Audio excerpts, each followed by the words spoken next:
What's going on, everyone? My name's Eric, and today on the channel I have the pleasure of showing you all this. This is a 90s USA-made BC Rich Wraith guitar. Now, there's not a lot of these guitars that are floating around on the used market, and you can't even get this shape new anymore. You might be able to order it through the custom shop, but I can only imagine how much that's going to cost you today. Just going over the guitar really fast, this was only made in the early 90s for a handful of years. There's around 500 examples of the USA models from the early 90s that exist. 250 of those are neck through, and the other 250 are bolt on, like this one that we're gonna take a look at today. Really cool guitar here, really unique shape, and this is really my first introduction to the Wraith shape from BC Rich, since there was not a lot of these things actually made. Even when I first started getting into guitar, it seemed like there was only Warlocks and V's and things like that, and other rare shapes as well, but this one was just kind of a unsung hero that kind of got left in the 90s, we'll say. So we're gonna throw this thing on the bench today. It doesn't really need a ton of work, but I figure I would show you all what this thing's about, since it's a rare guitar and we like rare guitars here, and it's a very unique shape as well, and we like unique shapes as well. So without further ado, let's put this on the bench and let's see what's up.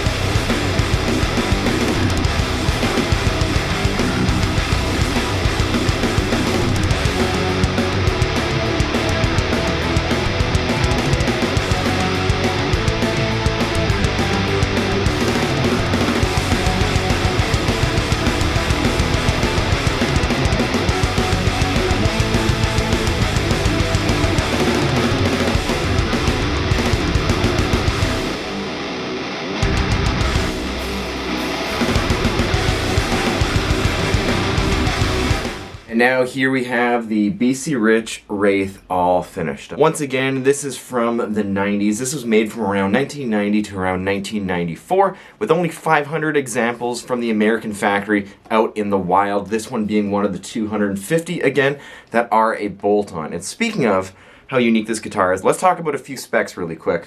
We have a mahogany body, a beautiful one-piece maple neck here that is, of course, bolted onto the mahogany body. It has kind of like this flat C shape, almost like a D-shaped profile. Nothing too offensive, and it's not the thinnest neck on earth, nor is it the thickest neck. So it's kind of in between, like a Jackson and maybe a Fender, I would have to say. It's not super thin like an Ibanez Wizard or like some Jacksons that I have played, but this is a very comfy neck, and I really don't feel like neck thickness determines whether you can play fast or not on a guitar. It feels really good in my hand, it's very comfy, and my hand really doesn't get worn out from actually playing the guitar. We have Spurzl tuners up here. They're non-locking, but they feel really good. We then have a really beautiful cut of rosewood for the fingerboard, 22 nickel frets here, classic dot inlays, very non-offensive. I also took the action way down, as you'd expect. I like to have my action pretty low on my guitars as well. Obviously that differs from player to player, but usually I get my action super low, and it's very comfortable to play, and you don't really have to push down too hard to play the guitar.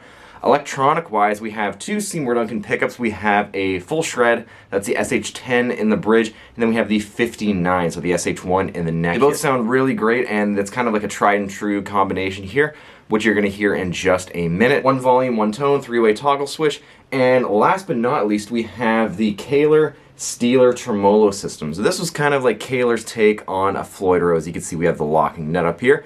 We also have a little bit of string guides here on the locking nut.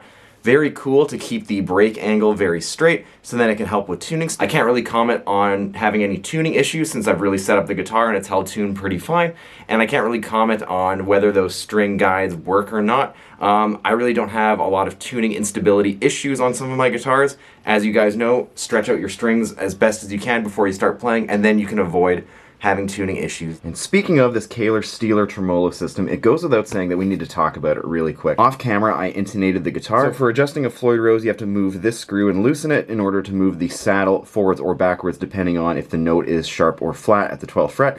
And the cool thing about the Steeler tremolo system is that this whole part here, the saddle and the screw, is all one piece, and it moves on a track back and forth. Super cool and super intuitive, and you're not going to be losing your saddle locking screw in case it maybe decides to wander on you. And I think it's a really neat feature that should maybe come back, because it's just a little bit more user-friendly for the guitar player.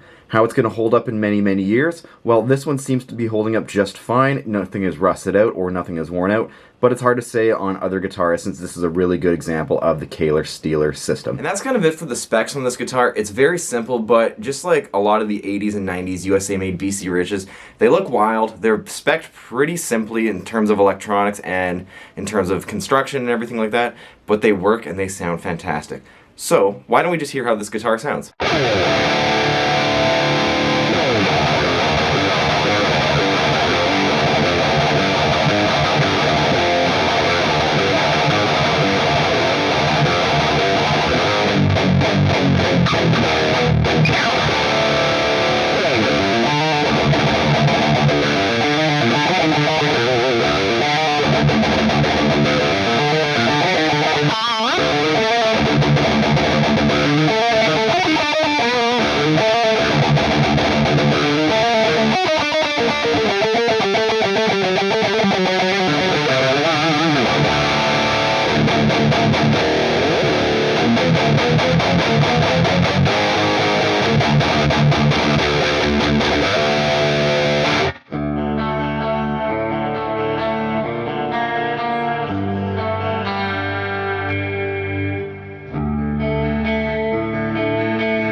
And that's going to do it for today's video on the USA BC Rich Wraith guitar. Once again, a very unique piece of BC Rich history, especially with only 500 USA examples being in the wild, and pretty well no sign of this ever coming back to the custom shop or the production run, so it is an honor and a privilege to have one of these and showcase it for you all today. I can only imagine these are getting harder and harder to find by the day, since obviously not many of them were made. Prices of them are going to be kind of in the upper echelon of guitars, so bear that in mind, given with a lot of the used BC Rich guitars, especially the older American ones, those are going for a good price these days. So if you are interested in finding one of these, find one as soon as you can and just nab it. These are fantastic guitars. Although you might have to pay a premium for this guitar on the used market if you are looking for one, because you cannot buy these things brand new anymore. And maybe BC Rich is going to address that and reissue this guitar. I don't know. I guess we'll have to see as BC Rich starts to get some of their newer guitars onto dealer shelves. Let me know in the comments below if you are interested in these kinds of guitars, especially these older vintage BC Rich guitars or BC Rich guitars in general. I would love to hear your thoughts and opinions on them.